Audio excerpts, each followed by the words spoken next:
Greetings and salutations. How we doing? Oh, same as I ever do. Too busy to sleep. Too sleepy to be busy. Basically. Somehow managed to turn out 4 papers over the weekend, so that's a thing. Well, congratulations on the win. How many sightings do you need? Yeah, we'll see how much of a win it is when I get my grades. Well, it's a win that it got done in a relatively timely fashion. You beat the clock and managed to continue working. But how many pages of sightings did you need? For one of them, I just needed 5. Okay, so that's not too bad. That was the easy one.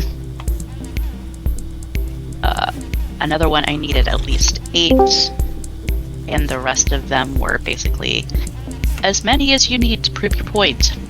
Oh, okay. I only need 1. Me. I say I'm right. Leave it alone. Right? I wish insurance worked like that. Unfortunately, insurance doesn't really work. It's supposed to be a maze that no one can figure out, so that way no one really gets the money, what they pay for. Right. But all the same, hi folks, how we doing?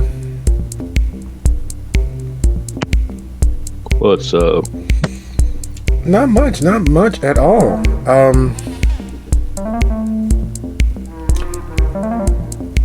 Do you know those videos where the animal has been so cruelly treated that the idea of being touched elicits a fight or flight response in them? Like, they're all over TikTok, all over YouTube, up and down, depending on which hole you fall down, especially when it comes to like the puppy mills and those sorts of breeders.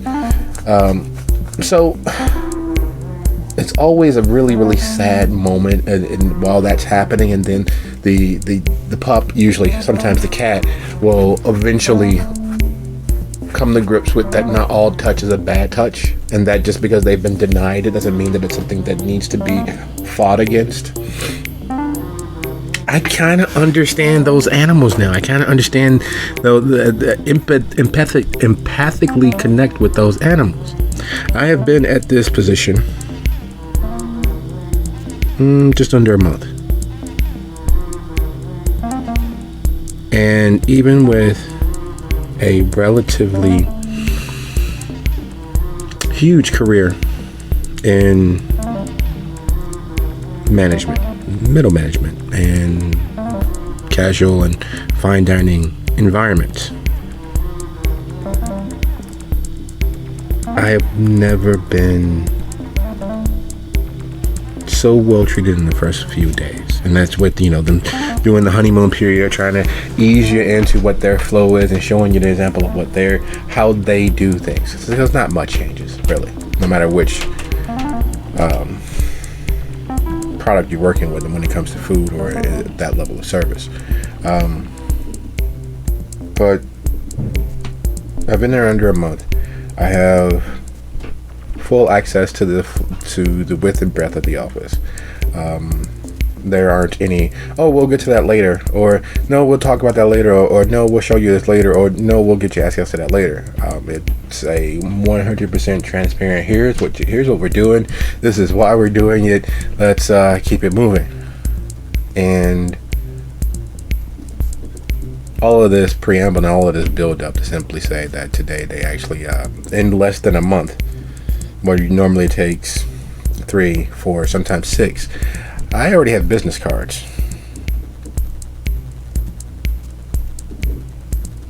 So it's an interesting situation to be in, where the normal ebb and flow and the way that things progress has happened almost the antithesis of all of that. There's no dragging the feet. There's no trying to get your hopes up towards something that is in the far off, unplanned, and actually unforeseen future. There's no confusion of purpose.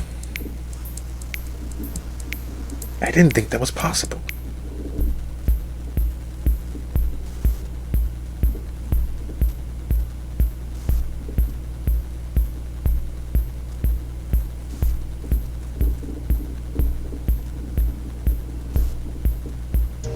I know we both of us come from that background of like when somebody's nice to you. Okay, what you want?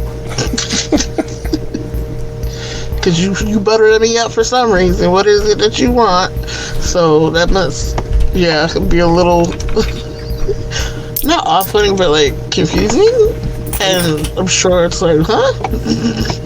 Wait, I don't got to fight with you about? Yeah, it is definitely like, wait, how are you even in business? What the fuck? My job, on the other hand, is chock full of bad touch. Yeah, aren't you still doing 9s this week? Just 9s, yep. That's like less, so. It is. But it looks like I will be working my 3rd weekend in a row, though, so. Now, you guys are just ramping up because of the upcoming and them moving the sales season up, right? Or is this what they're aiming to be like, what generates the revenue for the rest of the year? Black Friday's hitting right now, so I gotta deal with all that, which would be less of an issue if they would have things to me when I was ready to have them, rather than whenever the hell they feel like it. So I'm doing a lot of waiting for shit, which then makes me have to work more overtime. This is a perpetual problem. Yeah, I don't miss that. And one of the many things I don't miss is being responsible for people missing things because they screwed up, but yet someone has to take responsibility, and so therefore it is you. When I was leaving today, I got some sour looks because there was a FedEx truck driver who was trying to back into one of our docks, and he had to pull out and start over again like 8 times. I said, we should hire that guy. He sucks at his job.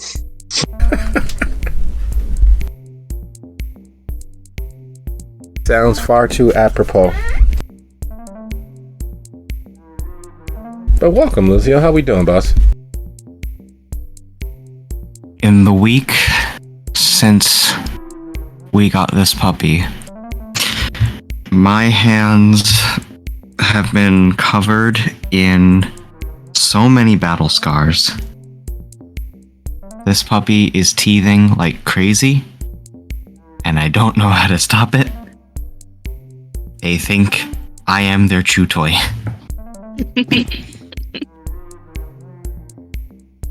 Is it a baby Roddy? It is. Yeah.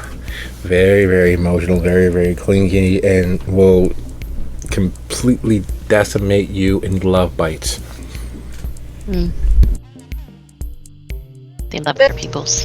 My suggestion is probably like you would do for a baby, get something that you are okay with them chewing on and keep it with you, like get it smelling like you, and then try swapping it out. You see, the problem is he's already too smart for that.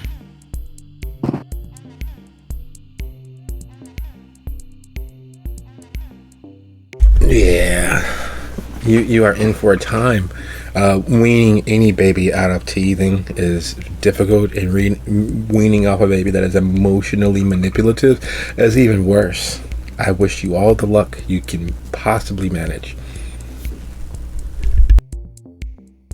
I will take it. I was gonna say I wish there was like a was it Jackson Galaxy for dogs, but that would be, I guess, Caesar Milan. Oh yeah, the dog whisperer, who doesn't really do much whispering when I've watched only like a couple of his shows and a few of the clips that pop up over social media, but he doesn't really do much whispering. He does a lot of intimidating. Yeah, I keep hearing that he's not actually all that great of a dog trainer. Like, the dogs listen, and there's a lady I like better. I think she's a British lady. She does better. She kind of dresses like a dominatrix a little bit, but Wait, so you're saying there's a super nanny for dog whispering? Yeah, like she's got like the high ponytail, and she's always wearing like dark lipstick, and she goes to different people's houses and helps them with their dogs. And she's not at all like Caesar Milan with it. She's very much even puppies, she's like, look, even puppies can be taught. So people are like, oh, they're just a puppy. She's like, no, I don't believe in that. Even puppies can be taught. And I've seen this lady walk into people's house, dog going nuts, and within like an hour or two, she's got them chill. It's me or the dog. Is that what you're talking about? I think so, yeah, that lady. It's me or the dog, and she's most of the time, it ends up they're able to keep their dog. She said she's only ever removed a dog from a house like 3 times in her whole career. Wow. Sounds like you have a resource now. Wow. We know what's going to be added to your playlist. I hope those 3 weren't Doberman or weren't Rottweilers. No, she said only it's like small dogs because they tend to be hyper aggressive sometimes and have like Napoleon complexes.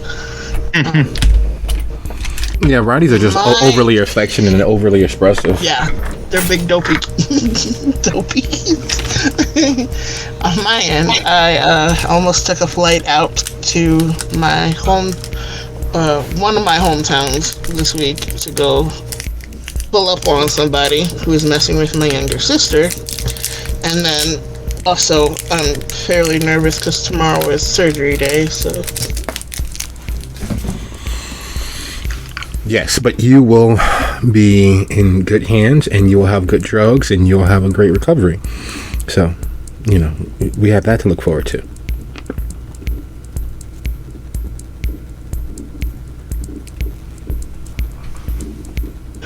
Yeah, I keep reminding myself that like, I'm not going completely out. I'm just sedated. So, okay, that's that.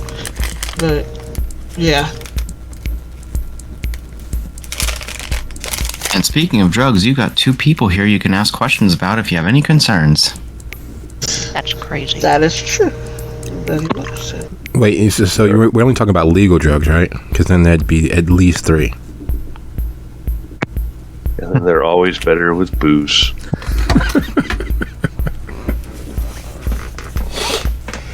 Do you want to sigh or should I? No. I know they jokingly say that, and I definitely will laugh about that, but at the same time, I know better. Well, I'm not joking. He really isn't. Their efficacy grows through the roof, just as Whitney used to. I have done extensive research. you know, for science. Yeah. I mean, it's science if you write it down. When do I write But anything then down? there's evidence. That's how people Tell go me, away can from you a very long time. reproduce these results? Can you duplicate these results? I absolutely can. But you know what they say, just because you can do a thing doesn't always mean you should. And speaking of things that we probably shouldn't, and things that we will enjoy all the same. You mean like depossessing yourself by setting fire to things? Exactly so. Okay, can I tell her really quick about what happened with that? So, I didn't look at the roll that happened when you did that. And we were talking after the game. And I go, well, I don't see what the big deal is. And then he said, did you see the roll? And I'm like, no. And then he told me what the roll was. And I was like, oh, fuck. It's all fine. Yeah, it's fine. It's perfectly silky smooth. It was a great idea in the moment. It went down really, really well. And if you are lucky, the damage physically will be limited to the medical bed. The triage center in the shelter has seen worse. It's seen people with their skulls cracked nearly completely down the middle. It has seen kindred upon kindred violence. It has been the scene of so many lost lives that this is just par for the course, right?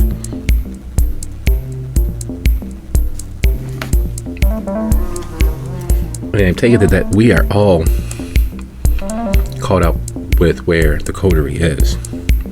We are all caught up with Lucio and the administration staff of the shelter battering at the door while a few of the residents attempt to find fire extinguishers, while down 2 flights of stairs below in the morgue, Hestia and Blue come to the realization that the smoke that he knew about and fire that he knew about is perhaps a cause for concern. While across several miles from the shelter, Sophia settles into a place that has power for the family. A place that has been used repeatedly by those fleeing from justice of other cities. A place where certain things have gotten left behind or forgotten. A place that ripples with the energies discarded from the shelter. One of the many places downstream and upstream from the energies that pool and well up through the shelter.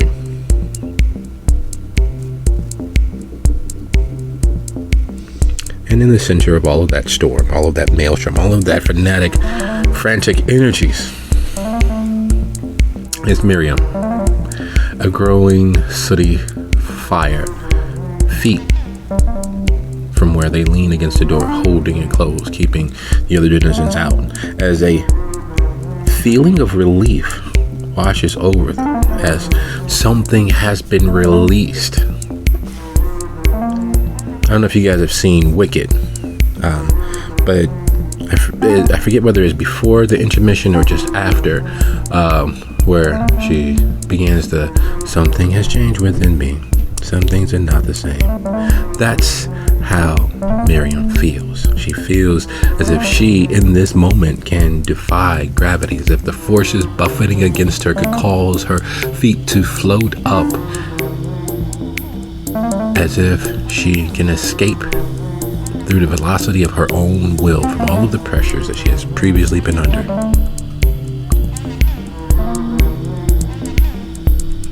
So yeah, any questions, concerns, suggestions, hypotheses, or corners we need to round on?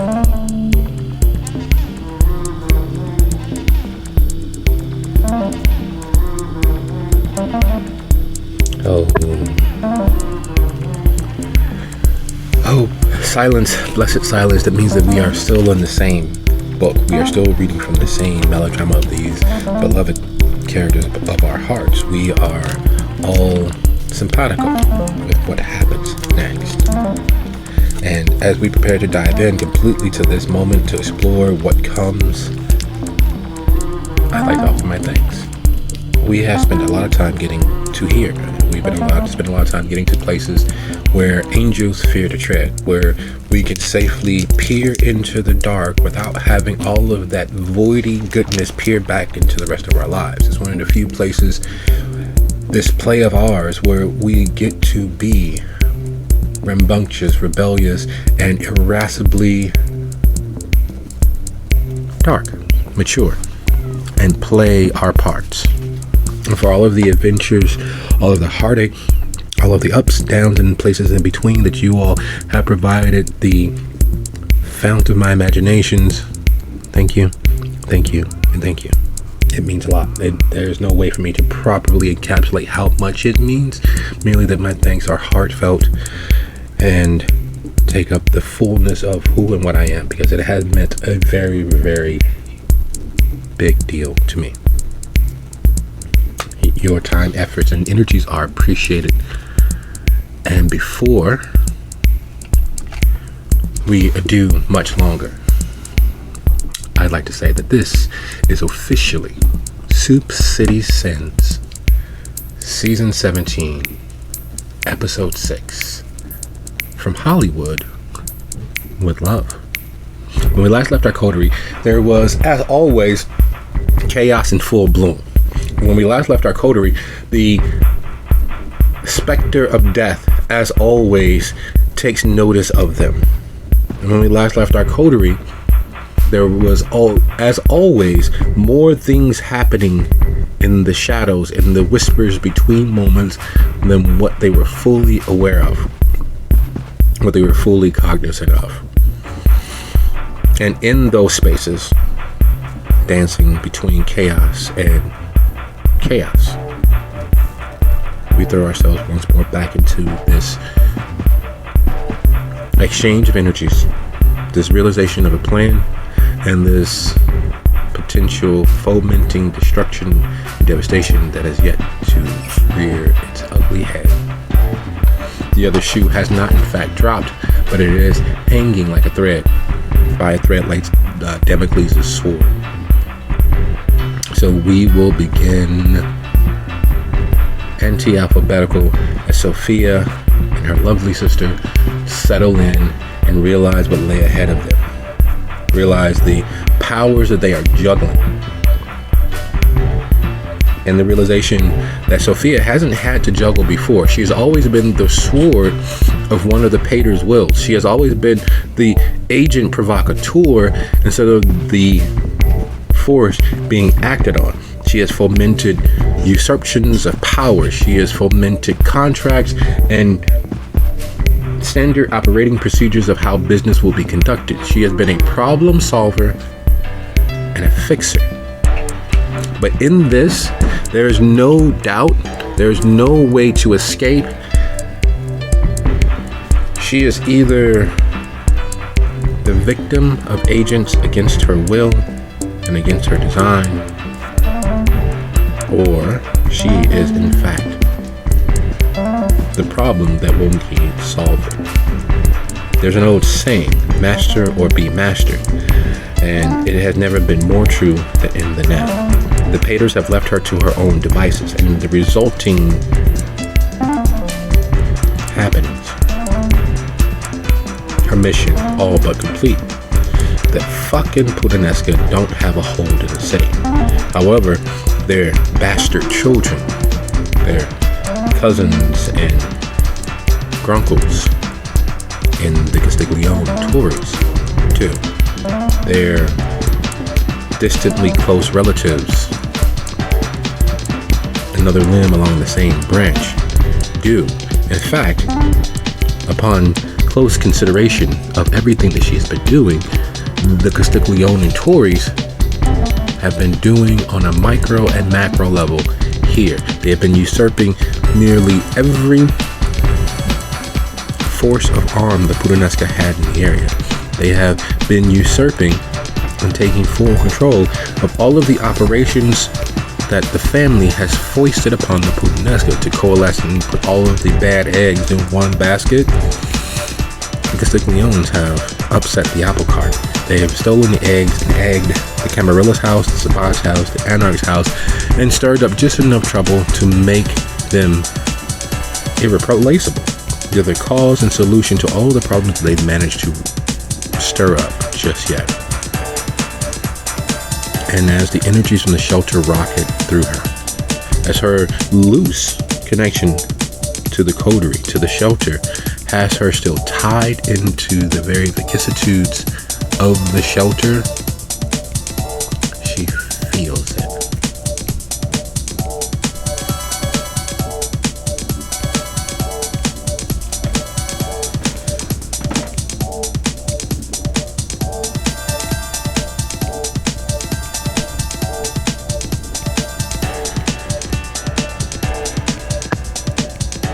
You think by now she would be used to something going awry supernaturally around the shelter?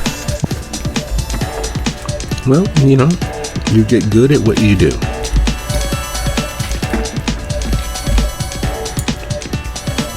There's something to be said for experience. There's also something to be said about a little knowledge being a dangerous thing. Now the question is, with the energies being so closely aligned with that essence of the void, with the energies that rocket through her being so close as to be near kissing cousins to that energy from which the heart of her necromancy flows, what does she choose to either do or ignore?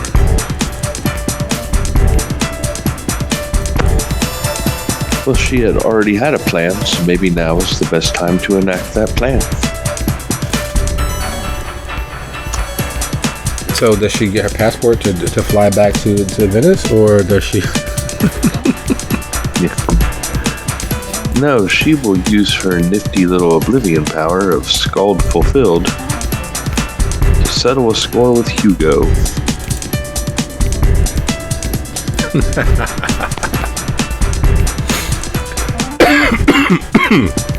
I see. That's two birds with one stone for her, because if it works the way she anticipates it will work, not only will she be rid of Hugo, but that will cause more destabilization in that camp. Excellent. Would you be so kind as to go ahead and roll your stamina plus oblivion? I will, and I think I'm going to rouse my stamina.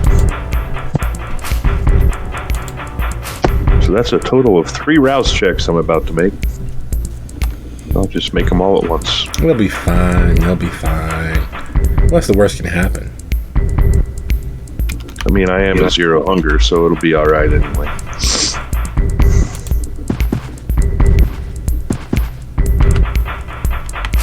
Thank you, Paolo. Well, I made one of them. Alright, so stamina and oblivion.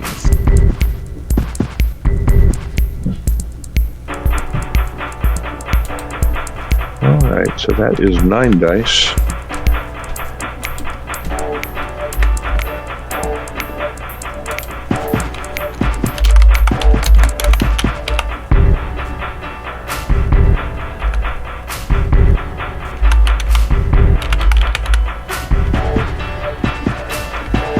Having to add at the dice roller always throws me off. Oh, are you kidding me? I think we'll willpower that. Nah, it'll be fine. It'll be fine. What's the worst can happen? Here we go. That's a little better.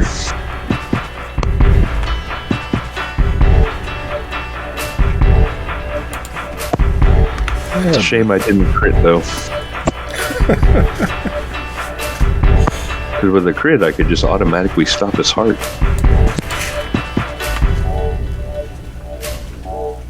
Now, why would you want to do that? Can't imagine why.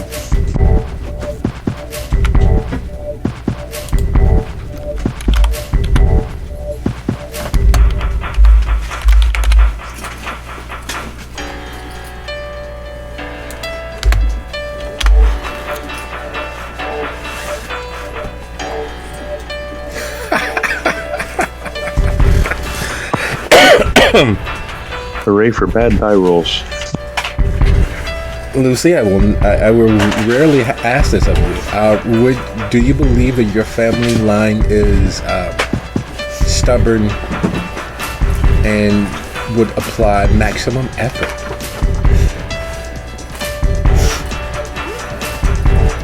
You're asking me? Yeah, what do you think of your Castiglione direct and indirect family? Do you think that they are consistently stubborn, even those perhaps not raised with you?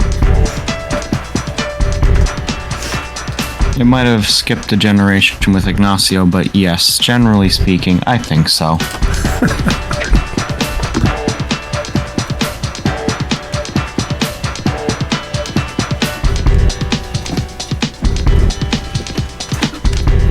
All right, so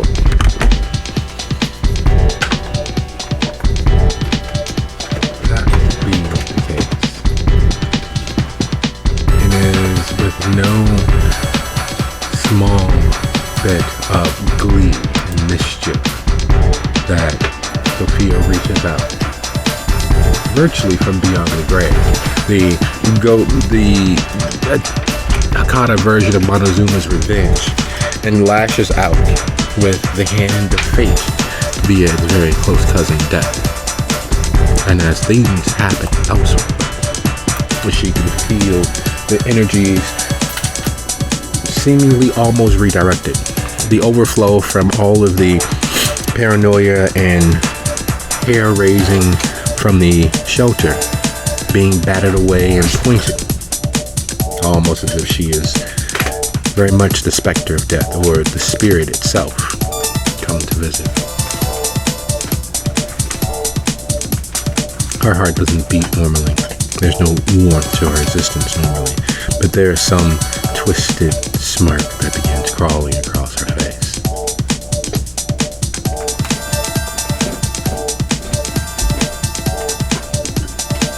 A plan laid out weeks ago, reaching fruition. And speaking of weeks ago and reaching fruition, as the fires twist and shift and meld and slowly evaporate, though the heat of them seemingly growing with each passing tick, and the pushing against the door and those on the outside trying to get in, with the feeling that is possessing her, with the feeling that is falling across her. And what, if anything, is Mary doing? Is she continuing to hold the door firmly shut? Is she willing to continue placing herself between the fire, the energies, and those outside? For the moment. So, if I remember correctly, Lucio was coming over to the door. Yeah, you can hear him outside the door. Okay. So I would be like, Lucio, get them out of here.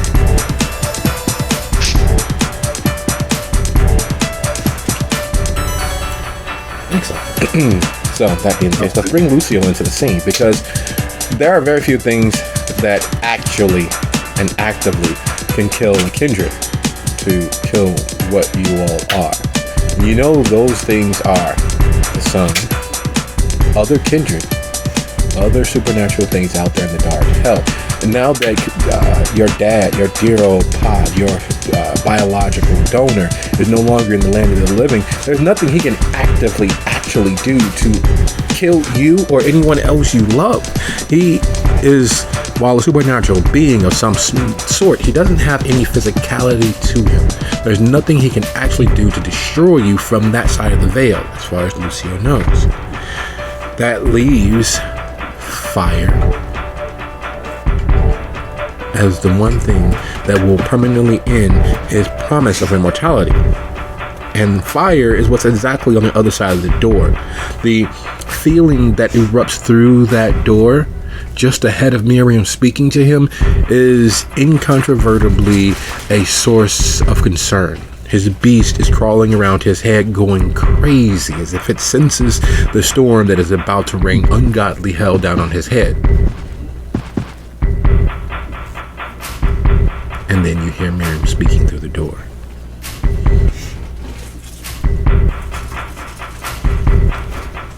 Yeah, from Lucio's perspective, that sounds like nonsense coming from the inside. So he is... he's not an expert on fire safety, but he is going to try and open the door to get her out of there, because as terrified as he is of the fire, it's a much more immediate danger to her. Okay, so that being the case, Miriam, would you be so kind as to go ahead and roll your strength plus brawl plus 1. Lucio, would you be so kind as to go ahead and roll your strength plus brawl opposite of that?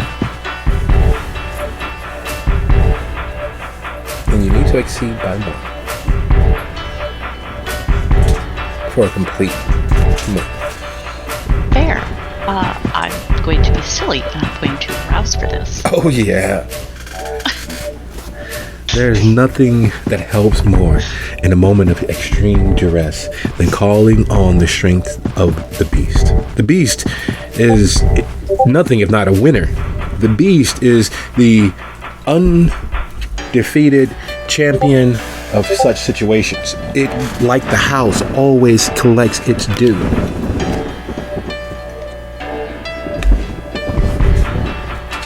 But not this time. Oh, buttering you up so you risk more and more. Yes.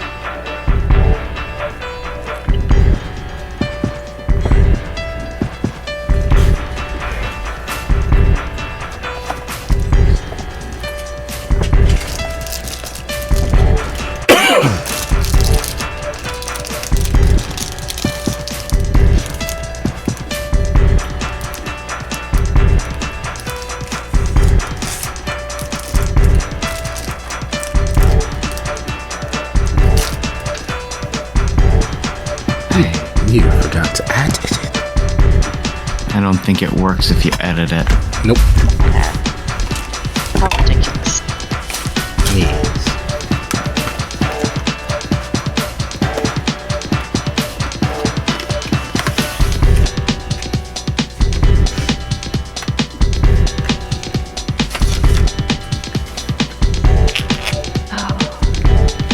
Yeah, I'll be crazy. Oh, yes. No whammy, no whammy, no whammy. Stop. No whammies.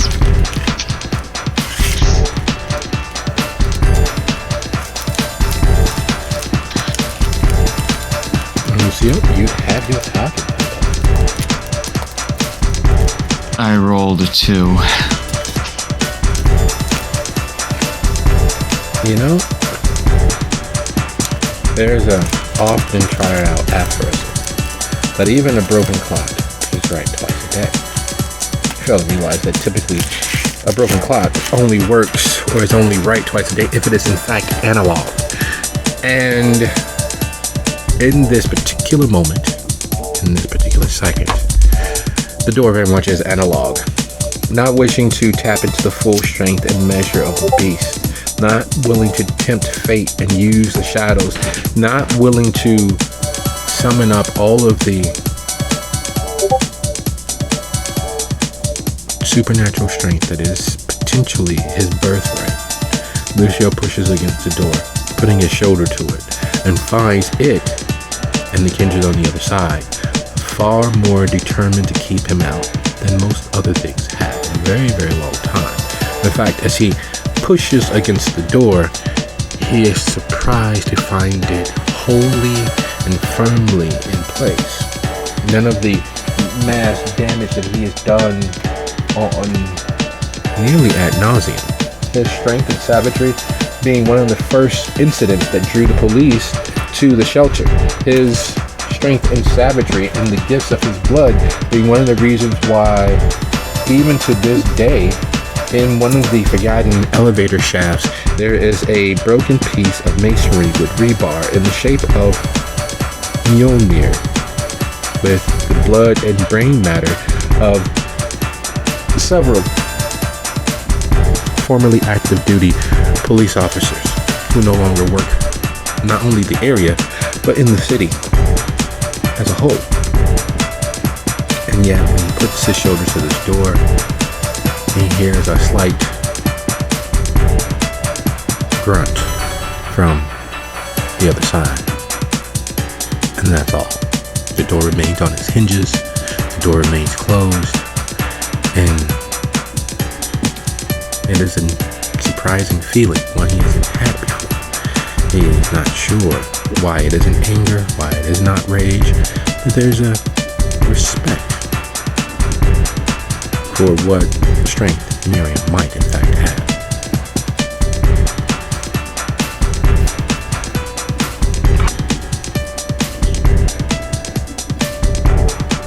They said, get them away. What the hell are you doing? It's under control. Just go. What do you mean it's under control? There's a fire in there! I'm aware. Go.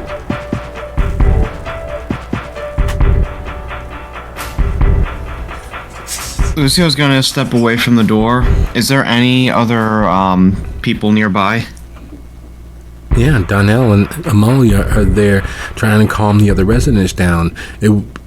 Lucio's arrival stopped them from pushing against the door, stopped them from trying to batter it down, but only just so, because he is in fact one of Miss Green's close and personal friends.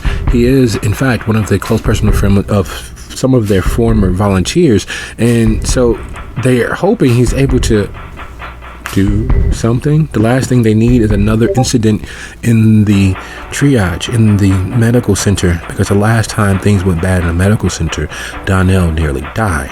The last time something bad went down in the medical center, Amalia took the only 2 days she has ever taken off in the history of her working for the shelter. The last time something went down in the medical center, they carried out bodies So there's a fear, palpable. You can feel it against the skin. And while Lucio himself is not sweating, while Lucio himself doesn't have the chills running up and down his spine, and while Lucio himself does not have images of seeing the inside of his bone sticking through his skin, he can see it written on their faces. They have worked afraid. They have worked scared. They have worked every day with the PTSD of that moment. And it is sitting there in their faces, even though they're trying. The trickle of sweat, even from this distance, Lucio can tell is cold and clammy. The fear that has existed in them about this space has not been something that has been solved. Instead, they gritted their teeth and they kept moving forward. But now, in this moment, with fire raging, and each of them knowing what fire could do to a building such as this, to a facility such as this, it is a crisis. No hot water means they can't serve food. They can't serve food. They, even with the private funding they have, will have to close their doors. No medical facilities works the same way as not having any hot water. They would have to shut their doors. Their residents who've come to count on them, who's formed family and villages, and who have been willing to put up with and survive all manner of strange happenings, will be out on the street. That fear is sitting there in their faces. That fear is in their voices, even though they're putting on a brave front. And then you see Sebastian rushing down the hall, 2 of the fire extinguishers pulled from God knows where in his hand. I got him, I got them, I got them. Speaking of got them, down in the morgue, Blue, yeah, some old habits die hard. I didn't mean to keep you busy, but distracting you motherfuckers is too damn easy, actually. Even if it's for the right things, I suppose.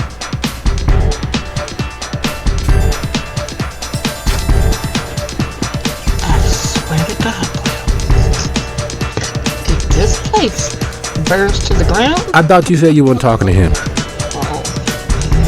Oh, we talk right now. You know what? Forget about it. I don't know what the fuck's happening upstairs. But I'm about to go find out. And she puts all undue speed on getting back up to the other side of the office door. And then trying to compose herself stepping through it instead of rushing, because she's already aware that she's probably got them scared. And making her way towards where she hears the voices.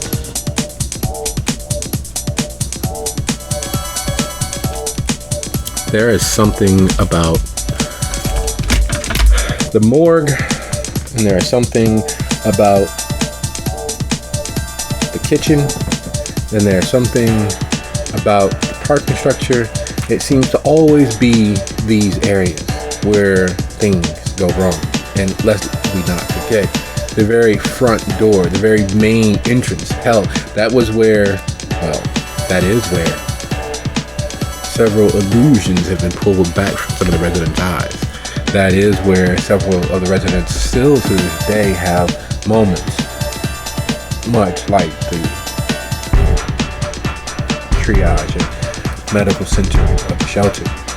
Because as you move towards the voices, Lucio standing with his back to the door, there's a crowd of residents being combed by Danielle and Amalia, and Sebastian is a few feet ahead of you, rushing with fire extinguishers under each arm. To say that that's ill-advised would be gilding the lily. There's no way he can keep control of them trying to wield 2 fire extinguishers. There's no way that it's the smartest thing to do, but in his rush and in his need to help, he did what he felt was the best, and that's grabbing 2 fire extinguishers and moving towards the source of fire. The smoke is, at this point, billowing out, and instead of the usual black acrid, it is surprisingly gray, borderline white, and thick. It's the sort of smoke that is used to signal for miles around things happening. Something's changing. This the sort of smoke that gets in the lungs and moves in with its full furniture. It brings enough furniture and accessories for a 4-bedroom home into a studio apartment. It's the sort of smoke that fills the lungs and takes years to leave.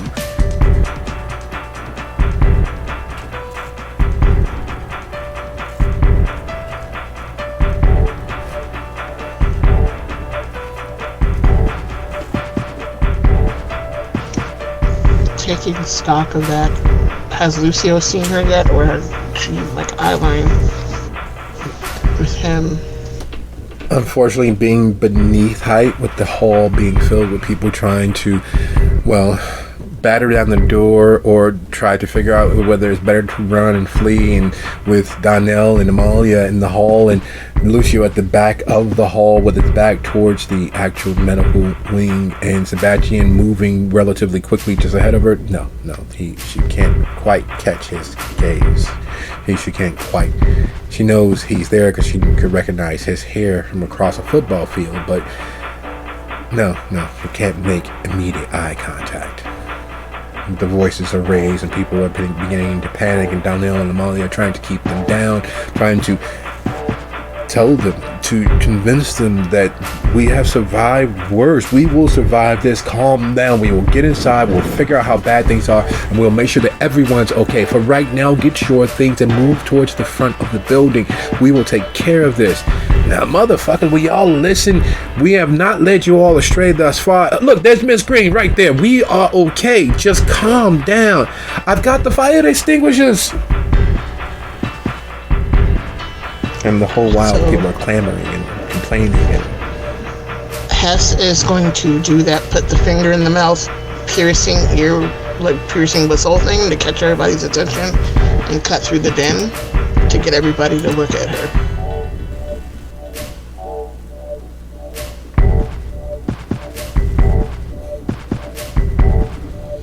basically, just go ahead and roll your manipulation and performance.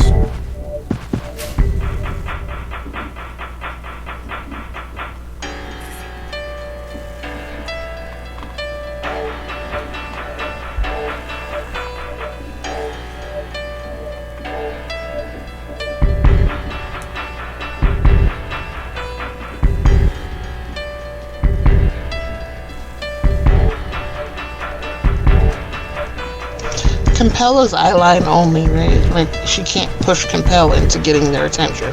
No. Does not quite work that way.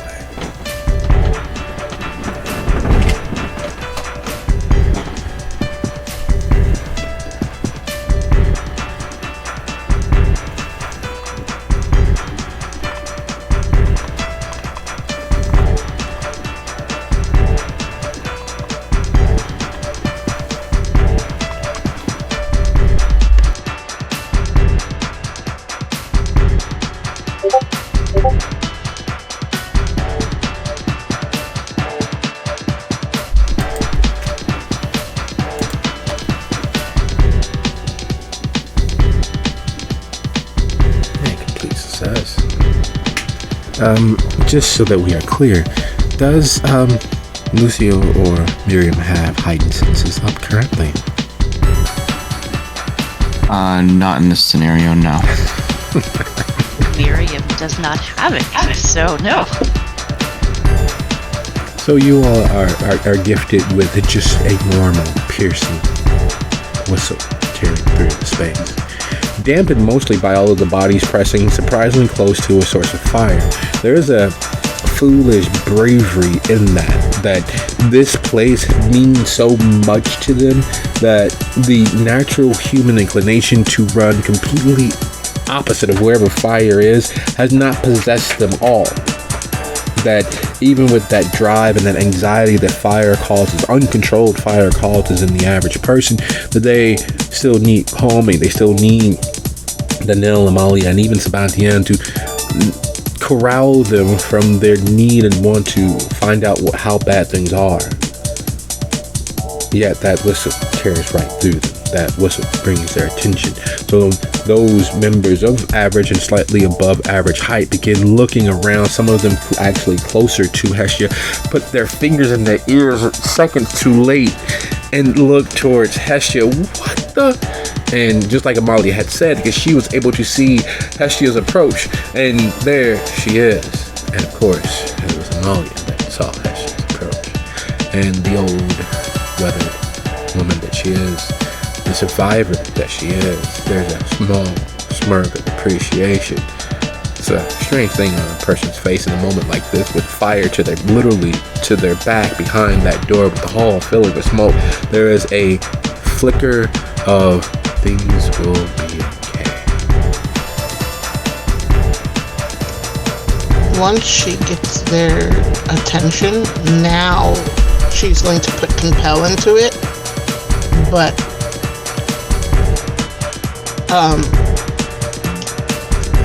before she gets to the most important word. So what she wants to tell everybody is, all right, Mr. Darcy and I will handle this. Sebastian, leave the fire extinguishers right there in the hallway. I'm gonna need you to help Amalia and Darnell to get everybody out of here peacefully, quietly, no rushing, no pushing. But once she gets to no rushing, no pushing, that's when she'll push the compel into it.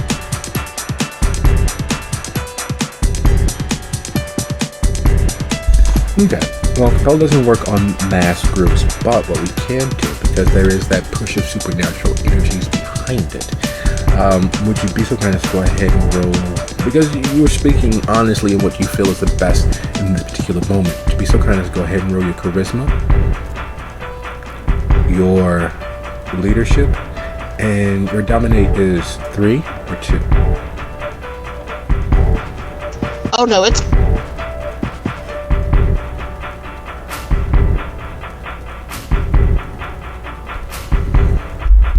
I've been putting dots into it. It's 4 now. Okay.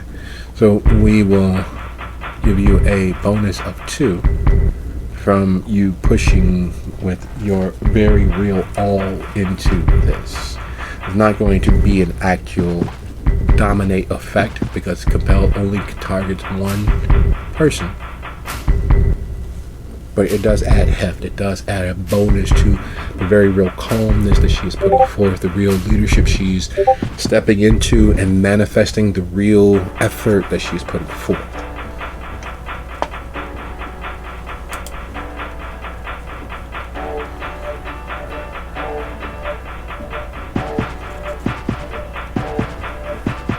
There's a magic to the spoken word.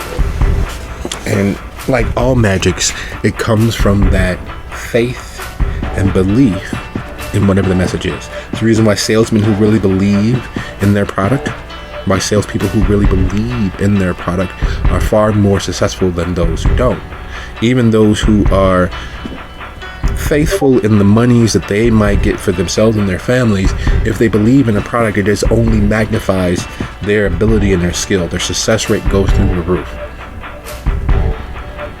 A semblance of that is what takes hold and takes place in this hall. Filling with smoke, the very definition of chaos for a human mind, the very real specter of death for most kindred, because after all, where there is smoke, there is fire.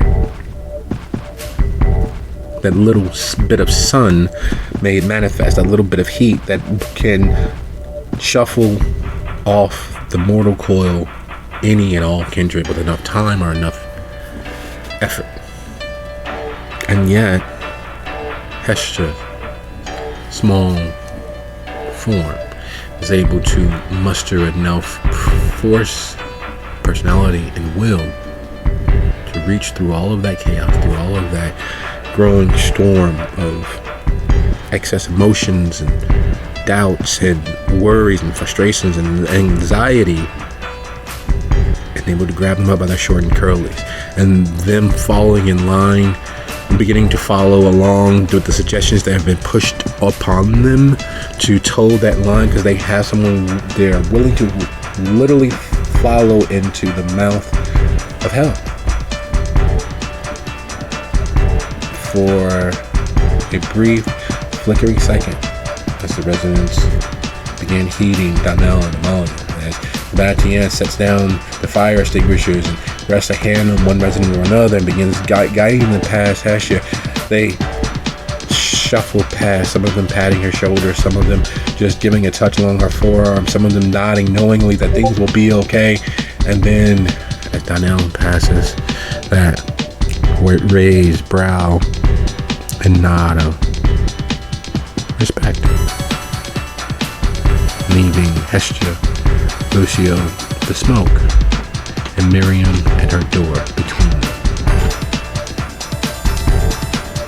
Magic happens every day, all day, sometimes twice on Sunday, but it rarely happens in dark situations such as this, at least not at the coteries' willing, not at their urging, usually as a reaction to something that they've done, or a manifestation of something one of their enemies has done. But this is everyday magic. The weight of personality, belief, and faith, inspiring to make the impossible the new normal. And speaking of the new normal, knowing that there was, at the very minimum, pain untold falling on Hero from out of nowhere, wherever he is in the world, Sophia is sure this is the most excruciating moment of his soon-to-end life. Even if it is not instantaneous, gruesome death, she is sure that this is a defining moment in his existence. He will find out if he survives, if he beats the odds, if he manages to do the unthinkable, that this will very much be a sign that he is nowhere near the most powerful person on anyone's definition of such. There are powers that are beyond him. And even if it only weakens him for the next year, even if it eventually leads to his demise, she is sure she has struck a blow that no one could have ever foreseen coming. And as much joy as that fills her with, there's still the very real fact that even Napoleon couldn't win a war facing two enemies. Even Hannibal. So what? Now that she struck this blow, what will be her actual action? She has the night, she has the rest of her existence, and she has an enemy that she has yet to actually do anything more than declare her enmity towards. What will she do?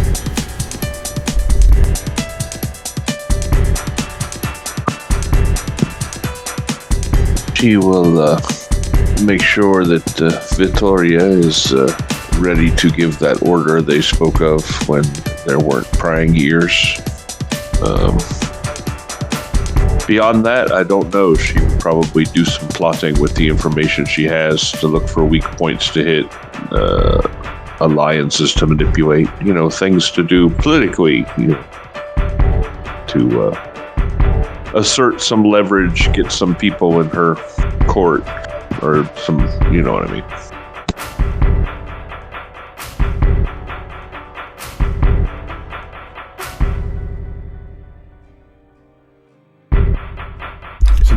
So she began strategizing. She began attempting to figure out where best to make herself fully known. Now, that is 100% easier thought of than done, because at the very real acceptance of what the Castiglione managed, you have the bastard's child usurp the throne of the Puttanesca. And while it may have been a throne built upon lies and guile, and it may be a throne made of the beaten down, broken wallets of their enemies. However, a throne is still a throne. Being recognized as a king is almost more important than actually being a king. And the Castiglione and Tories have usurped the majesty that the Puttanescas were able to reach, to achieve, being the beaten, craven dogs they were of the family.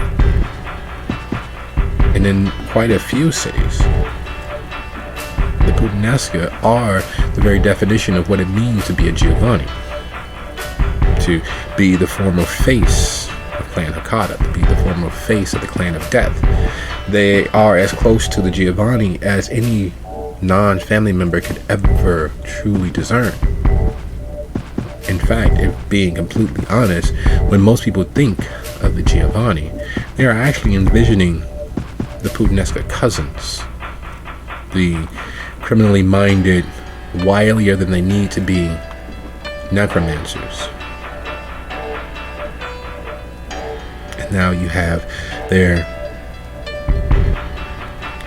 indescribably beneath you and beneath most family members, bastard children's usurping their throne. And then there's the Paters, who have all but given their take it if you can, we'll support you when you get there to Zal, someone who supposedly has not been playing the game. She's been doing a very good job of staying in the shadow of the Castiglione Tories. She's been doing a very good job of staying just beneath anyone and everyone's notice so that she can amass what power she wanted.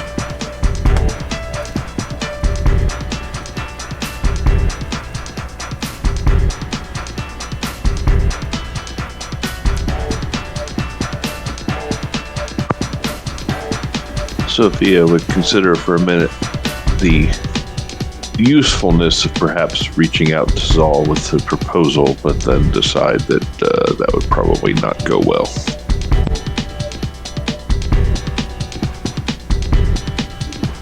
And then it hits the century of the Castiglione power.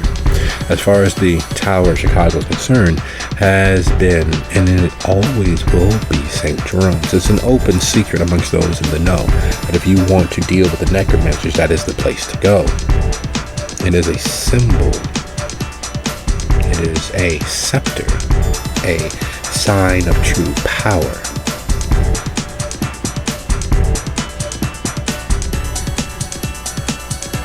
And it's completely unassailable by the tower, thanks to the arrangement. It is completely unassailable by any and all save those in the family, officially, even though it has been the scene of battles, both physical and spiritual. The true pater of the Hakata must control St. Jerome's, if for nothing else than to prove that all of the other contenders to that throne or to that title are not truly worthy. And even though it has been damaged, it very much still is the sign of the Hakata's power in Chicago.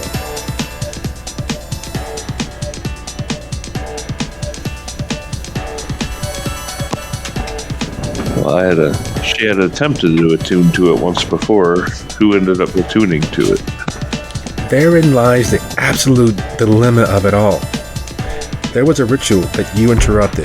The energies were utilized by Mama Cass, but the bulk of that energy had been siphoned off as someone that had literally snuck into the parking garage with a hose and an intention and drained all of that energy elsewhere. So no one is actually actively attuned.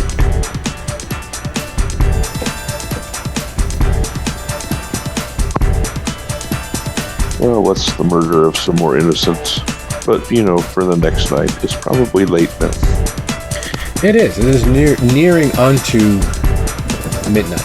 It is nearing onto the witching hour, when the ebb and flow of energies is nearly at its apex. From midnight till about 3, the powers of the grave are at their strongest. From midnight until 3, the shroud is at its thinnest. From midnight until 3, certain workings are easy. From midnight until 3. Oh, look at the time. It is nearly midnight.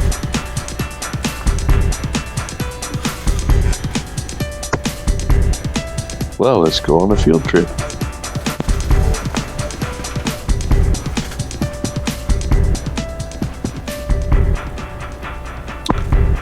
Perhaps pick up some supplies along the way. Excellent. Would you be so kind as to roll your wits plus occult? Add +2 for Victoria having Silvio's phone, and you're able to reach out to several cousins and friends of the family and associates along the way. Your DC is for spell work. You need to do a tuning of that level. You will need a complete success. A 2 gets you close, but there will be additional risk.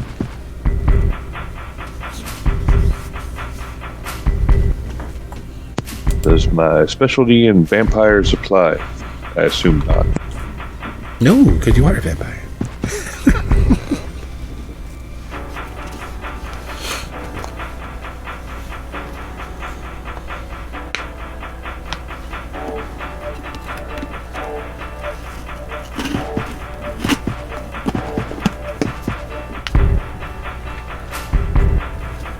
And the DC was 2, you said?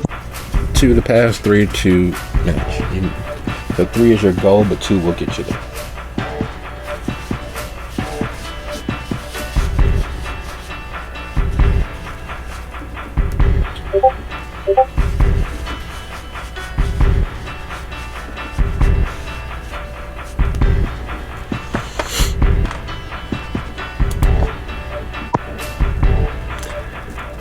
Let's just fuck all that and go for 4. There is no way that it should be this easy.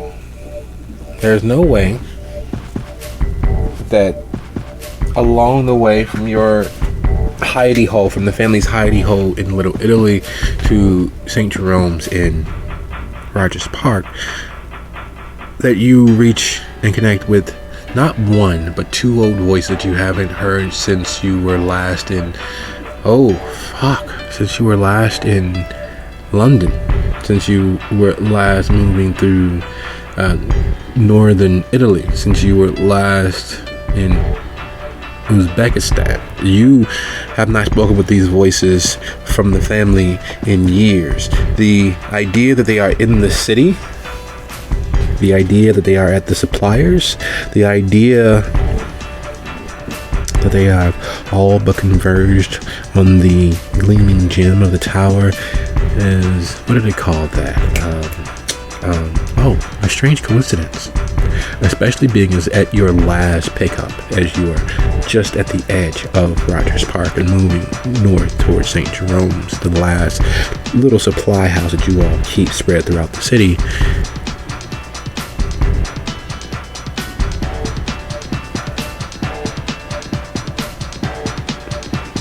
You see and meet Felix.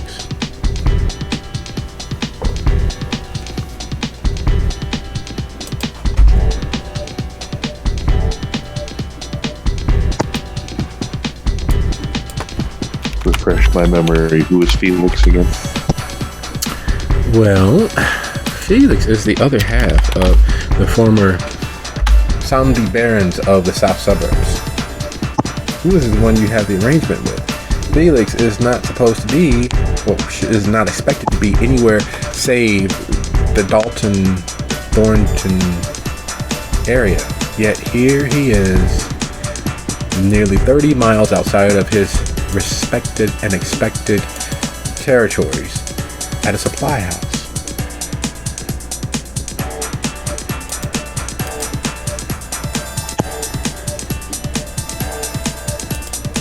I will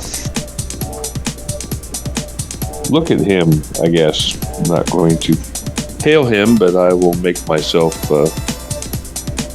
obtrusive. Oh, you don't have to hail him. He seemingly knows that you are on your way, and has the last 2 items on your list, and is waiting for you.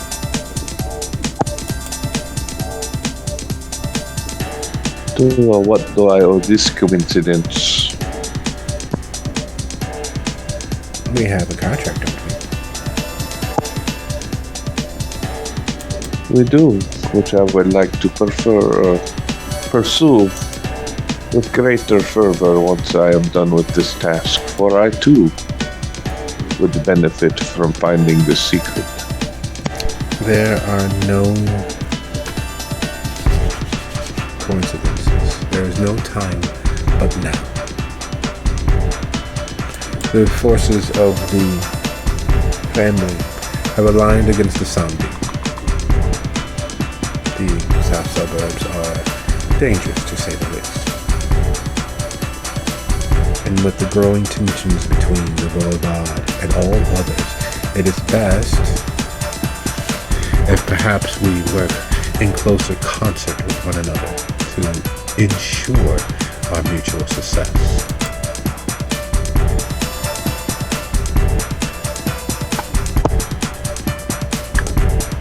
I would be happy to count the Samdi among my allies. It is not just the Samdi. There is a network of powerful family members who have thus far managed to remain just outside of the battles for the card machines. They were using the south suburbs' proximity to the main hub here to siphon energies as needed for the great workings.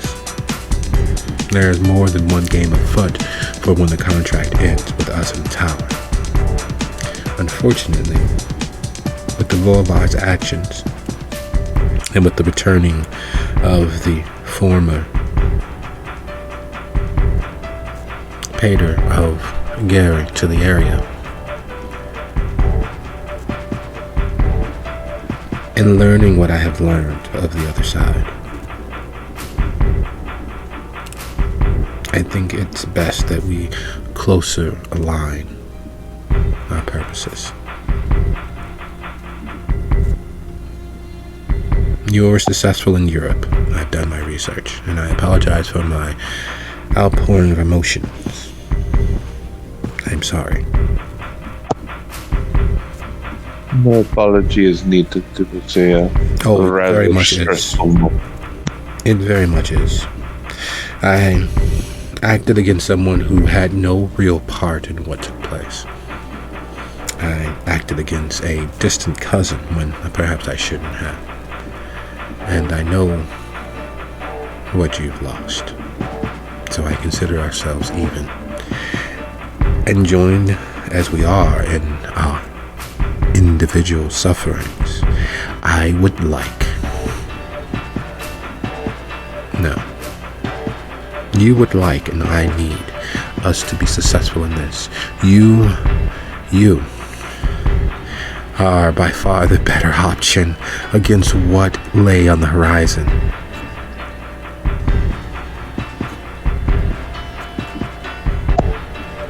Obviously, I agree with that sentiment. Though it is not why I came here. Apparently, it is what I am here to do now. Good. Then you will need my help. And I offer it with no further amendment of our previous contract save this. When you stand before Kistikleon's daughter, I want to be the one to empty her. It seems more than amenable to me. Excellent. Well, then I believe these are yours. And he hands the last 2 ingredients to you.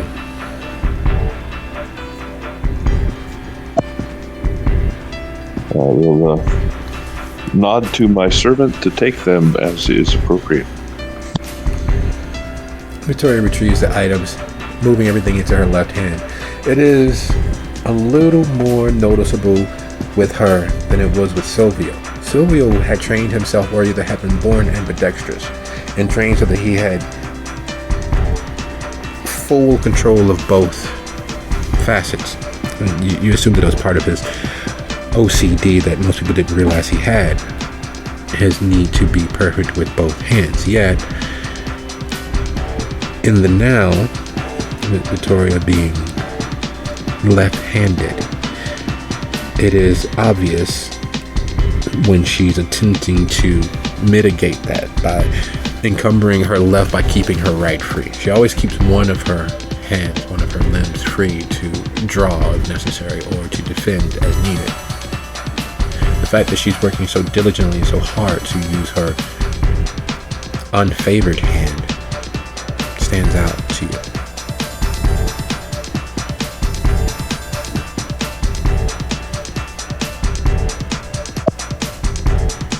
How shall we be about this thing? Excellent. I was hoping you would say yes, so I sent my driver along. Might I ride with you? Absolutely. And as you all make your way back to your vehicle and cross the last few miles to St. Jerome's, there is a quiet that falls over you. There is making a deal with the devil, and then there's entering into a leasing agreement with him. This definitely seems the latter. If the payments are obvious and it's clear that there's something else afoot, but it's too good to turn down and just good enough that there's no possibility of it being false. What was said was meant, but were there any other permutations that may have gone unsaid is the question. And the fact that you get back to St. Jerome's, and after everything that happened there, they have signs up, please excuse our dust, we are still open during our construction. And speaking of construction, dust, smoke, and all of those sundry ideals, Miriam, the whistle was enough. The sounding of feet another. The rousing speech made it seem as if she was standing upon someone's parapet, rallying the troops, summoning the last defense as the hoary horde of the infidels and the invaders and all of the other forces throw themselves against the bulwark. Was commendable. It's hard to not see it as something that happened on the stage or in some movie or hell, some book you read years upon years ago. It's hard not being overcome with the fact that somehow in that small rousing moment there was the spirit of watching a leader be born. There was the feeling of watching Frederick Douglass give his speech, any of them, before the full population of the Senate. There is the feeling of watching at the first man landed on the moon, took his first steps, and he broadcast a signal which was broadcast all across the nation. And it's hard not seeing that moment in that rousing speech, something change or something be realized. Or maybe it's just the poet in you. Maybe it's just the artist that hides there beneath the surface, clinging to what bits of hope might persist.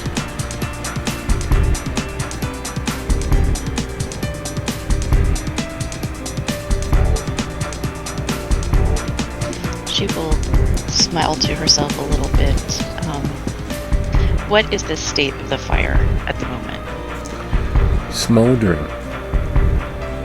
Not gone out, which is an impossibility as far as your mental count of time. There wasn't enough paper there. There wasn't enough accelerant there. Why is it still burning? And why has the colors gone from yellow, orange, and red with flickering to blue throughout like an actual fire to a darkly glittering black with a few sprinkling smidges of a silverish white. Every once in a while they pop at the fizzle of something gold. The paper all but gone. The scent of burning charcoal smelling so very close to cordite as to be indescribably the same in this moment. The fact that the lights above your head have gone from that electric blue tinged phosphorus to something a little warmer, something far too flickering. And the fact that you feel a gentle breeze brushing across your skin.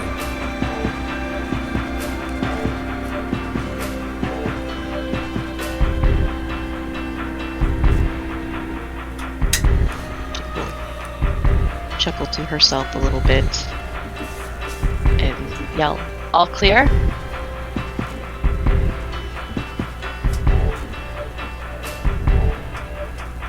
While outside at the door, hearing that, Lucio, yes, you.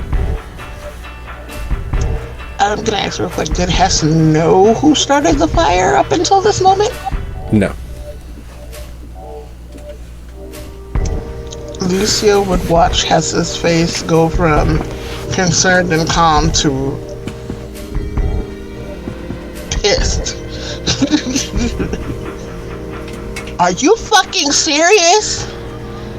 You might want to stay the fuck in there, Miriam, because you were trying to burn my fucking shelter down. Are you out of your damn mind? Ah, it's barely anything. It looks worse than it is. Come on. And she will open the door. And the moment the door opens, there is a gentle lapping breeze that flows out of the triage area. The gentle lapping breeze that flows out of the medical space, moving past Lucio, caressing his hair, moving past Lucio, gently rubbing across her skin, and moving further out into the space of the shelter. The over past Miriam's shoulder, you can see the smoldering embers of something burned in the center of the space. And while there's nothing but dark smudges of what may have been burned, there's still a gentle lapping black flame smoldering there in the space of all of that ash. And unfortunately for Lucio, and unfortunately for Heshu, you all have been party to and cause of enough burning human flesh that you all know cordite as if you know your own limbs. You know what you smell like, or the absence therein. You know what you are. You know what your hand looks like, even from a distance. And that scent that reaches your nose is definitely the scent of burning flesh, or burned flesh. The scent of the fat being completely immolated in the oven. The scent that if you were human would stick to the inside of your mind and crawl around.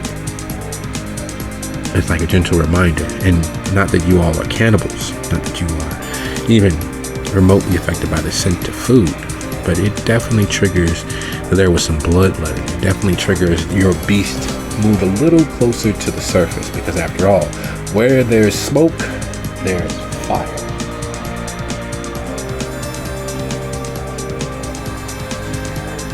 There's Miriam looking very serene. Alright, so you're done with it?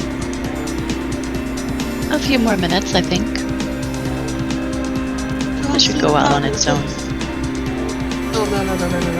To see, all this bullshit was going on, Blue was downstairs smirking. So something is fucking wrong with this whole situation.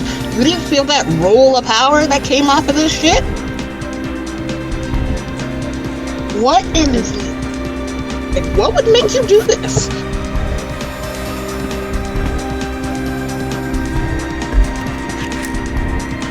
Well, smile, wry little grin.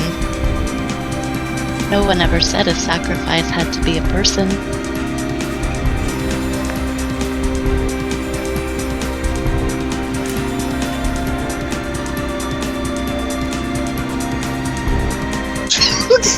Yo, like, make it make sense. Wait a minute. Are you saying you've attuned to the power of the Haven? At the very least, I don't have voices inside of my head at the moment.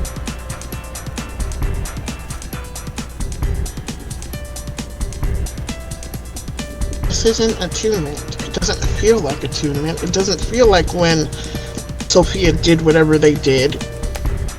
It's different. It's not quite that. I don't know if this was smart. I feel like it might not have been. That's why I'm asking you, what made you think this was something good to do? I'm glad that you're not possessed anymore. Don't get me wrong, but the way that smoke looks is not normal to me. Some sort of spell work. That's what it feels like to me. I should know. Fucking blood sorcery and all. Lucio's gonna close the door behind them just to make sure no one else is peeking in and listening into it. She will Voices do laugh carry. a little bit. I mean, we have black embers instead of orange, so there you go. But she still looks very serene.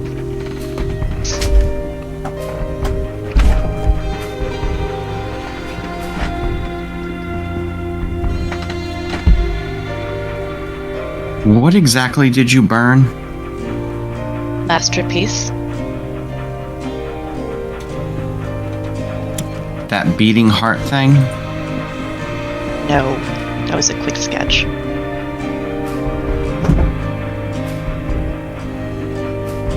At least somebody willing to put some skin in the game. Ain't great skin, but you know, motherfuckers gonna motherfuck their way through motherfucking situations. Oh, for fuck's sake. Hestia, do you want me to put out the fire? And Lucio holds up the fire extinguisher.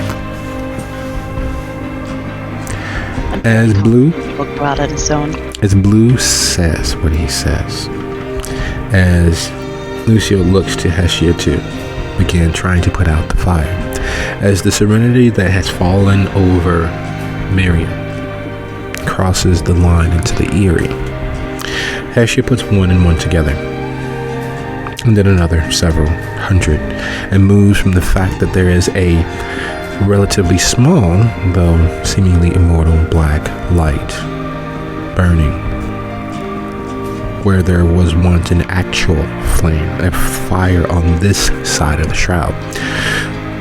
That fire is dead, gone out, yet the spirit twin of it, the weight and effort of it that crossed the shroud, still burns on this side of the shroud. There's a cause for doing business.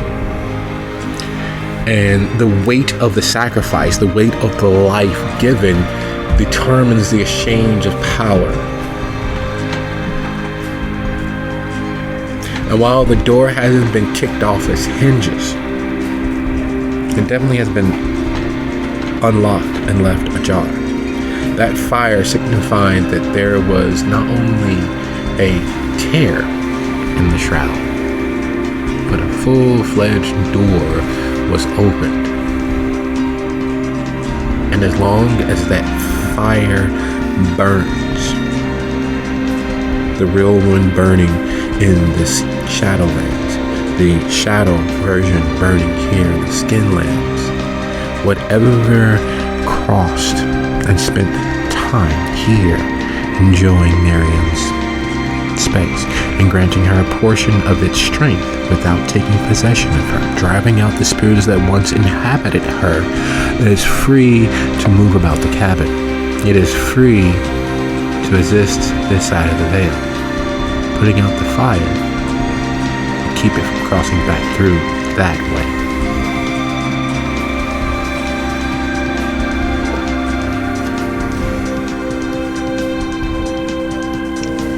So it would probably not be smart to put out the fire, or smarter to put out the fire?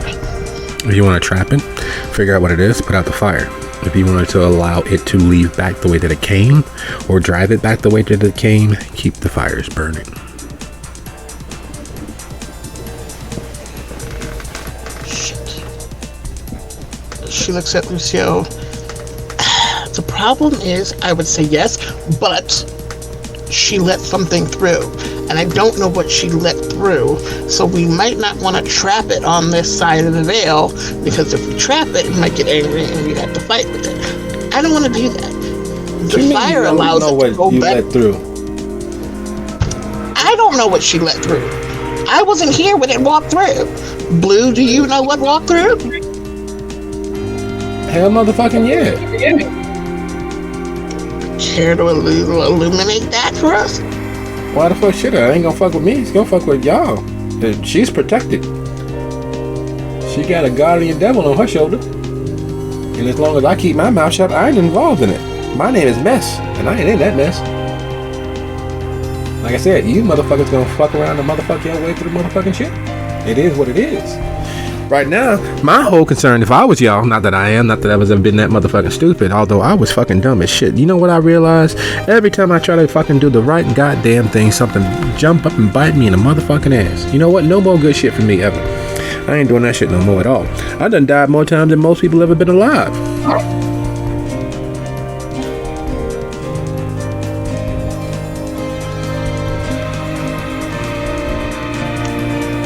Variable. What happens if I take the quarter or the coin that Lucio has and throw it through the fire, Blue? What would happen then? Let's think this shit through. You don't take a spiritually manifested bit of Taz, an essence, that's manifested into a semblance of a fetter, and throw it into a spiritual fire that is burning not only in this side of the world, but on the other side in the Shadowlands. And that's supposed to be a threat. You gonna say? No, I'm curious. That's why I'm asking. What happens if I do that? Well, normally destroying a fetter gets rid of a connection of a spirit's ability to manifest on this side of the shroud.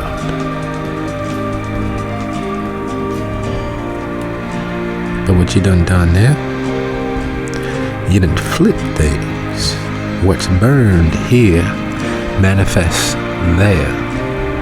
And what's burned there manifests here. And I ain't gonna say too much about too much, but then he looks at Miriam. Instead of being possessed,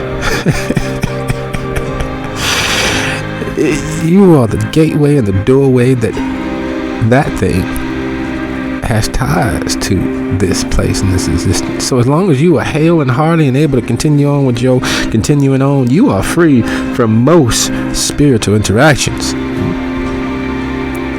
Most. You are unliving, unbreathing fetter. I wish I had such a thing. It'd be nice. I could experience things through your eyes and your touch when you slide along and sink those little dainty fangs into something. I'd be able to get a little bit of the juice from it. Please don't get weirder than you already are. The fuck you mean weird? Wouldn't you like to taste food again? Wouldn't you motherfucking like to, I don't want to be crass or nothing, but get your rocks off when you want to? Instead of all in your head. Would you like to know what a nice, hot, sticky pot pie tastes like it?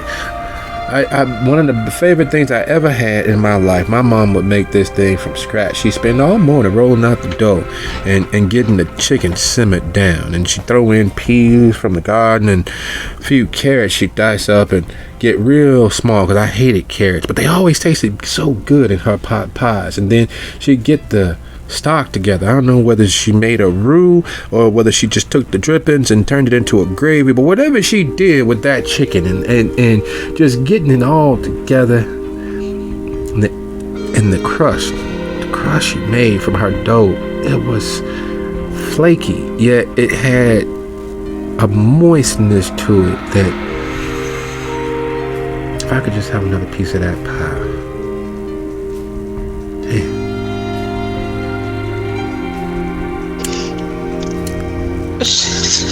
looks at him. Anyway, the problem we're gonna have is how do we move that, motioning towards the flame, without putting it out, because it can't stay here. Bedpan? Because they are going to want to come back in here and check and make sure things aren't destroyed. A bedpan.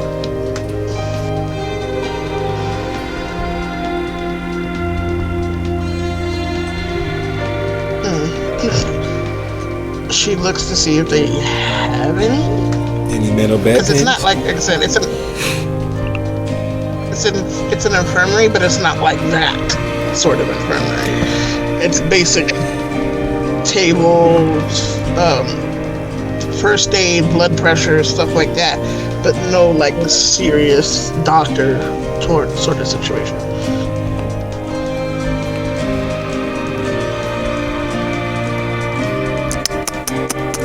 You motherfuckers, damn. They were probably I'll be back. a small little bowl. And as he says he'll be back, he literally, for the first time in a very long time, actually dematerializes in a way that you often see, slowly fading into non-existence. A true sign that he is no longer as strong of a spirit as he once was, able to not only materialize but dematerialize with almost the notion of a thought. Now it clearly takes effort. And speaking of it taking effort, Lucio, watching the interchange and listening to far too much humanity drift into his voice,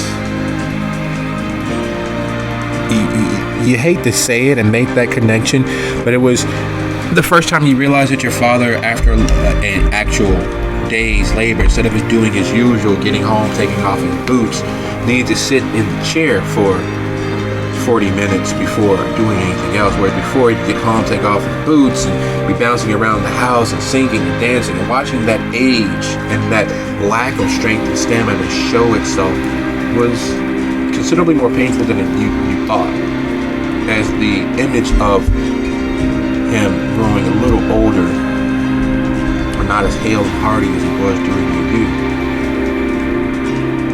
was a thought that you didn't realize you held on to. It was a memory you kind of glossed over and went on living life, trying to be the best version of yourself that you could. Watching Lou dissipate brings that memory screaming back to the forethought.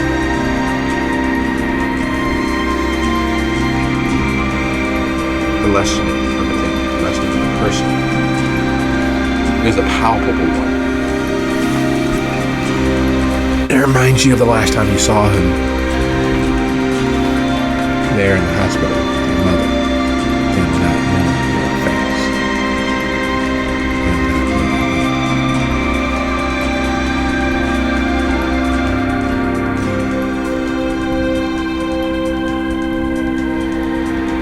And memories are a funny thing. They carry weight. They carry their own energy.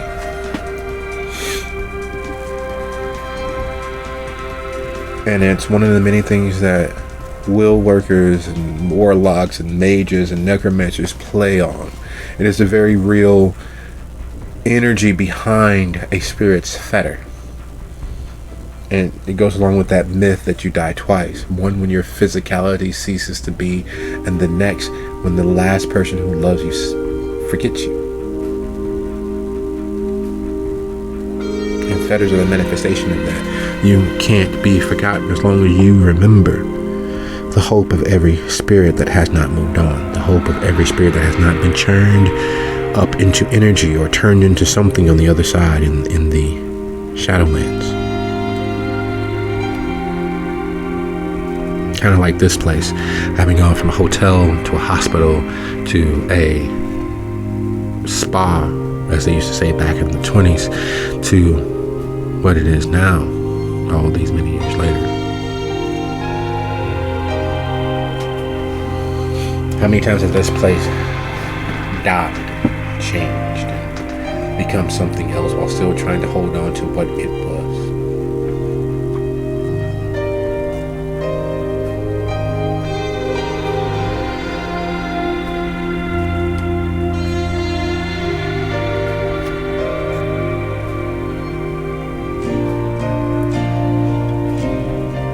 Once Blue leaves, Lucia will ask Hestia, do you want me to go get like a pan or something from the kitchen to deal with this?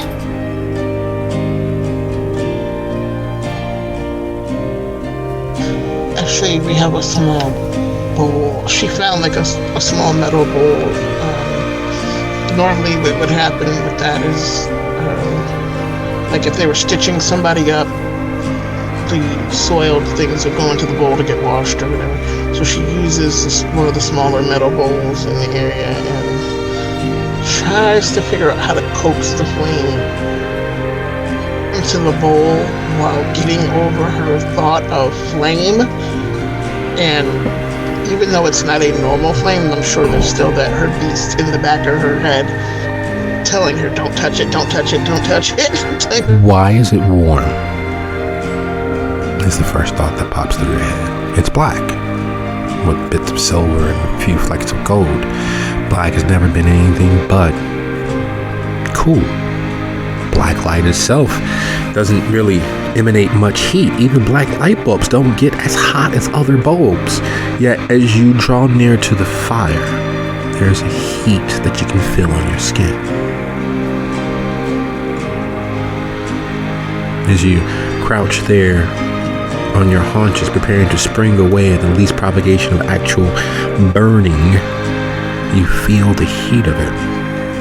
And worse yet, you know what it's like to hide in the scullery maid's pantry as something large and lupine stalks through the place. You know what it's like to know that your life will end and better you than any of the other girls as you stand with your knife extended between yourself and the door if it breaks through. You know what it's like to hear the screams of ungodly things being decimated outside the door.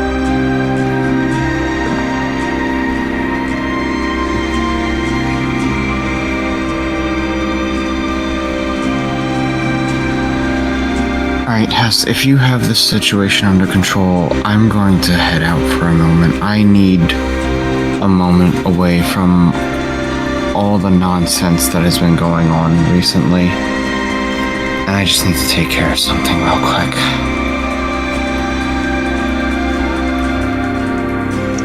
I'm sure when Lucio speaks to her, it takes her a minute to realize that she's being spoken to because she is stuck in whoever that other person's head is that doesn't recognize themselves as Hestia. So it's a bit of blankness when she looks up at him. And then like a physical body like shake as she comes out of it. Who? Wait. Oh shit, I was somewhere else for a minute. This place has so much layering. You know what happens when we split up? Is there something I can help with? I know what happens when we stick together too. Just... I need a breather. 10, 20, 30 minutes. I'm just gonna take care of something for Blue and come back. Just a brief moment away from all the crazy shit that we have been through this last... Hell, it's been the same night. We literally were in Milwaukee earlier this evening and dealt with all of that this night. Wow. And it's just nearly midnight. When all the spirits have a greater opportunity of interacting with and being interacted upon by this world. When all of the forgotten things have a opportunity to remember what it was like not being forgotten. When all of the energies of the departed, nearly, dearly, and forgotten have the opportunity to once more gaze upon the Skinlands. It is a bit of magic. It is a bit of everyday supernatural affectations that most people ignore. They chalk it up to having too much to drink. They chalk it up to having too much to smoke. They chalk it up to, no, that couldn't have been. And they convinced themselves that what they witnessed, what they glimpsed, was not real. They fooled themselves into believing that the Banal every day is all the art, is all the imagination, is all the music that there ever is and ever will be. And they dulled themselves. They dimmed their lights. They removed the effect of their presence on the world around them.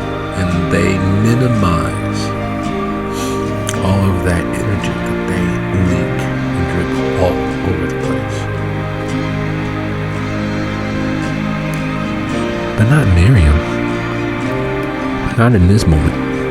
It has been roughly a month since her head has been her head. Since she has not had the phantasmal images of a spinning, twirling dress to her left or to her right. Since she's not heard a Irish lilt behind the odd word, the odd sentiment. It has been little over a month since she has been solely 100% wholly herself. And there's power in that because she realizes who she is. She realizes what she is and where she is in the world, free of all of that pernicious put upon energies of something else, something that was envious of her close proximity to life, something that was feeding on her natural inclination to see the beauty in things, the living, the dying, and all states in between, something that was using all of the wasted energies, those inclinations to sketch, those ideas that are always floating behind her eyes. Using that to feed upon and grow stronger. And for the first time, there's nothing there.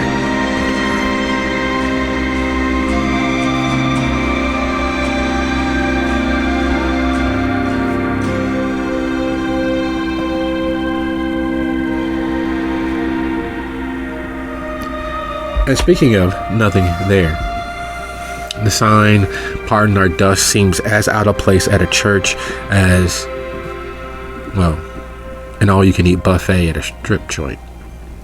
It removes the illusion that the church, as it is in modern society, is anything more than a corporation. It removes the illusion that there is something more divine, something more inherently valuable about religion than the energies and faith put into it by the people that choose to put it into it. All energy has its cost. All energy has its use. But faith is used for control more times than not.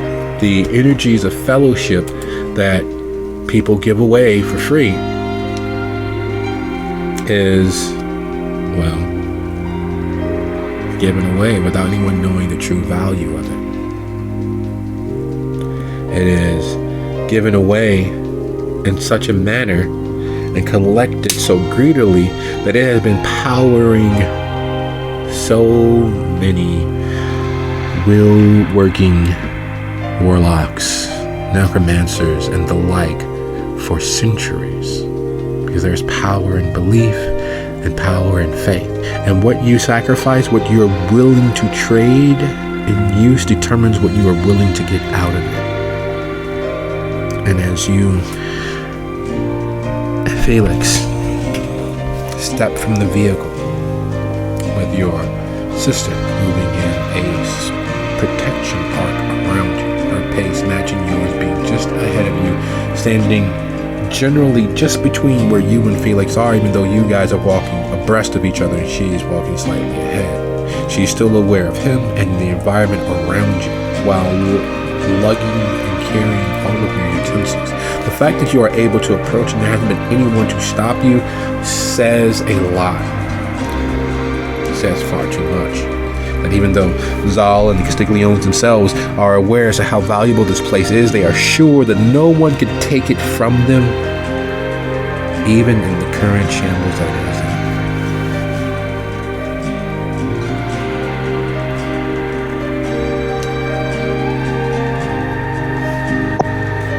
Well, let's teach them a valuable lesson then.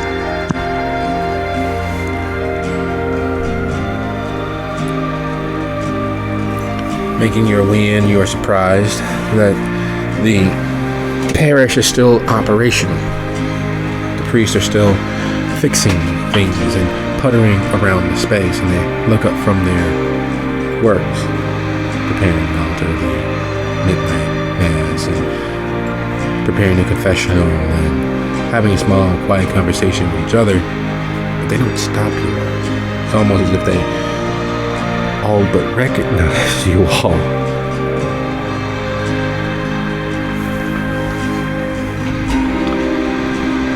And then as the head priest makes his way over, Felix nods to you, acquiescent to your control at this moment.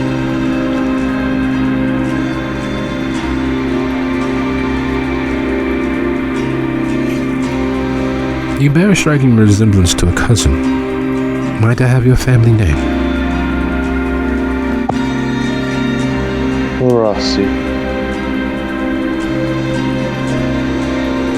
I see. So the rumors are true. Management is changing. I'm not aware of the rumors, but management is indeed changing. Very well. Will you need the office, or perhaps the altar below? I believe the latter would be more appropriate. Very well. Right this way. And he walks towards the back of the church, past the sacristy, down a few steps, his foot fall, echoing off the stone. And as you all reach what would normally be the wine cellar, or the basement, you realize that there is an almost exact mirror to the space above, simply below, including the ceiling seeming to have pews upon it, as if the pews had been built up and down from the same exact position. And where the doorway is into the church, there is a similar matching twin of it here, though slightly inverted, seemingly. The altar being in the exact same place the altar above is. And you're sure that a wily warlock or a wily necromancer would be able to affect this altar from above. And this altar is able to affect the one above from here.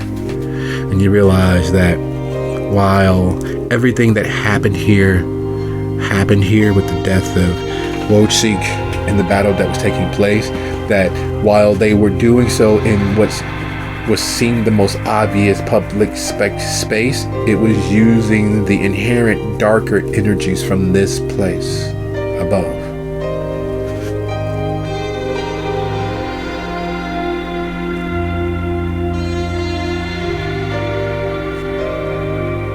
And as you all begin your preparations, you realize that while you have a better grasp of the mystical and the science behind it, there's a certain artistry in Felix's approach, a certain melding of faith and belief into a semblance of performance and spectacle, even though there's no one physically here.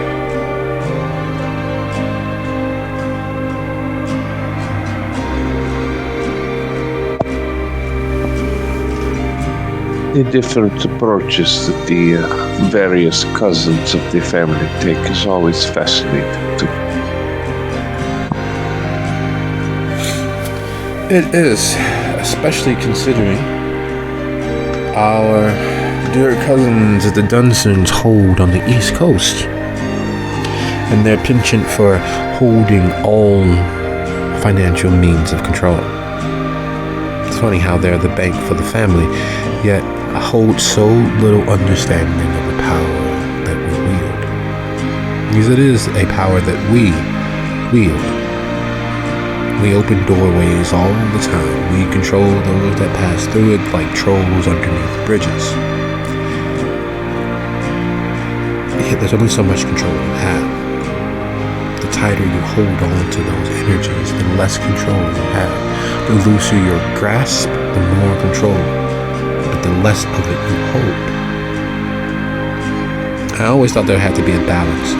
It was one of the reasons why, well, it was one of the many reasons why my experiments went the way that they did. It was one of the many reasons why I took the path that I did. It's one of the many reasons why and he pauses. Do you feel that?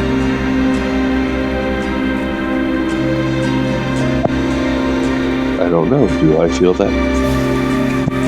To be so kind as to go ahead and roll your wits plus oblivion. Higher the better.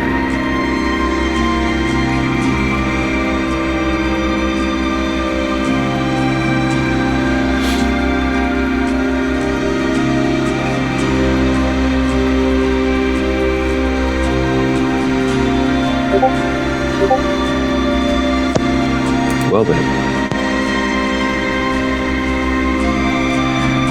No one's perfect. The moment he says, do you feel that? It's like just having someone told you don't look down.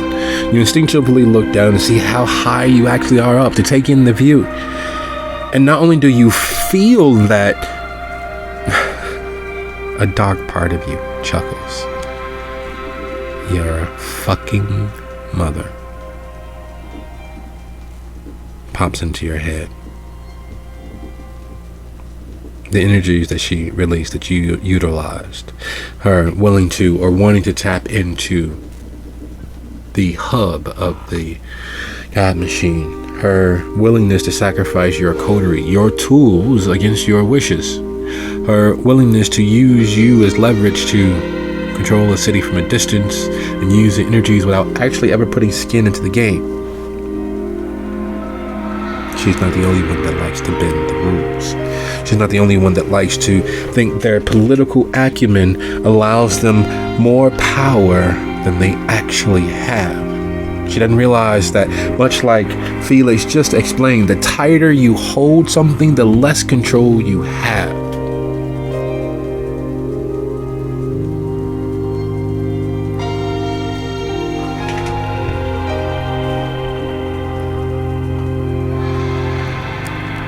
And your beast races.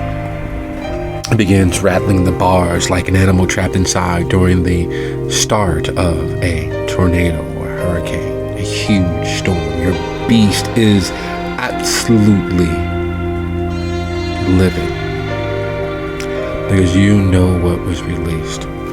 There's a cost for doing business.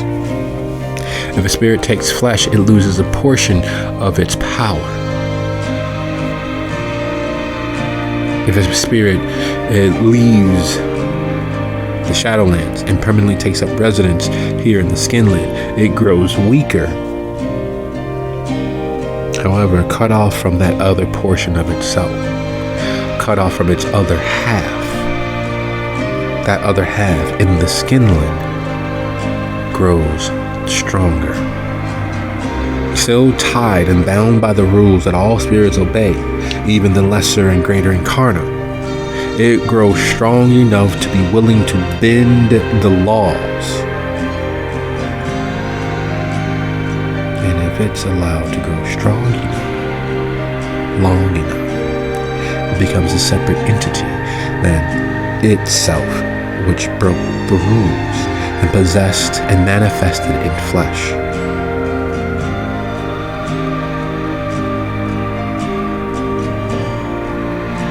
You realize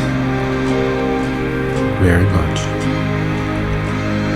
and you're not sure how, but you know in your heart of hearts that somewhere out there in the night is the other half grown stronger for Spulus set free.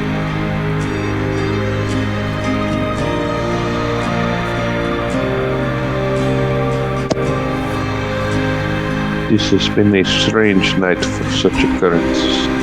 It's not the first thing that I have seen that has entered our world in a form beyond what is normal. That does not feel very, very good, but it also seems very familiar. It seems as if I've felt it before.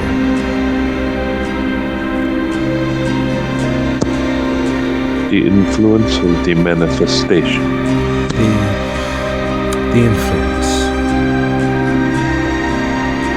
I will figure it out eventually. I was hoping that you might know more than myself.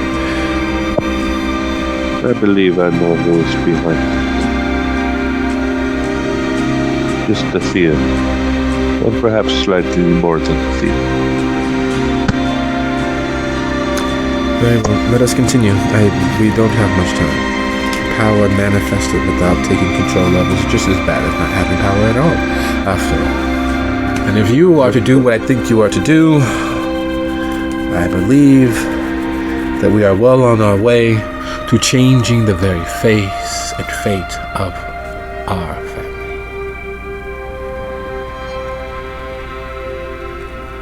And the way that he says that, the value that he places in that sentence, has more value than it should. Speaking of more value than it should, you have held on to this coin through thin and thick, and with it materializing back in your presence, it comes with the other weight of that contract. Where are you off to, Lucio?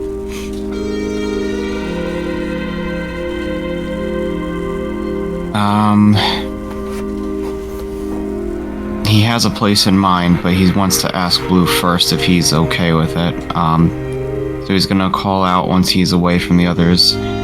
Blue, are you there? I can't ever be too far from you. What's going on, motherfucker? I have a place in mind. It's about 15-20 minutes from here. You ever heard of the Admiral Theater?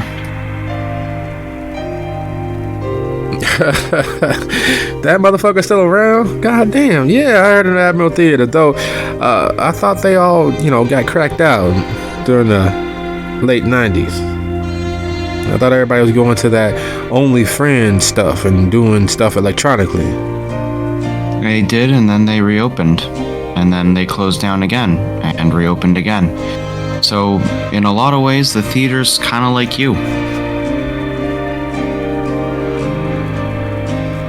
A survivor, huh? Is that what you trying to say I am, or you trying to say that I'm a motherfucking hoe? You could take it whatever way you want. Either way, it would be true. Damn, look at you talking all tough. Motherfucker, he showed these sort of balls your old man when they had no chance. So what do you think? Is it a good enough place for you? Well, booty's booty. So I suppose it's gonna be just about perfect as long as you keep the motherfucker open. You know somebody who knows somebody? No, but I might know someone who knows someone who knows someone. Now that shit ain't confusing the fuck at all, huh? Alright, let's stop wasting time. Let's head over there. Crossing the distance to the Admiral doesn't take long. Not from where you are. It's a hop, skip, and a jump as far as things go. Getting there and finding a way to embed the feather permanently there is easier than you suspect. Because unlike most places, it actually has actual security, not the fear of security. So learning the pattern of the bouncers and learning the pattern of the girls and getting into a place where you probably shouldn't be, that's far easier for someone of your skill level than, well, doing most things, including breathing these days. And as you find a nice, quiet, secluded place in the stock room below the main stage to bury Blue, to entomb him here as part of the last vestiges of old Chicago, because that's what the Admiral is. It's a theater to the idea of television. It is the last bastion for open, carefully, quietly done crime, which was all the rage. But it's not what you do, it's how you do it. It is the last vestige of a place built upon the bones of several other places to become what it was, and survive, and survive, and survive.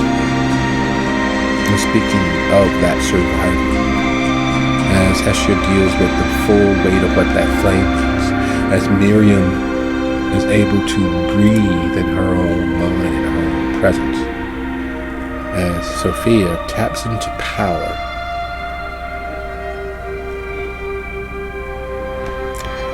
I'd like to thank you all for a lovely episode, and I will see you guys next week.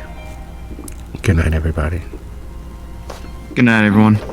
Good night. Not all.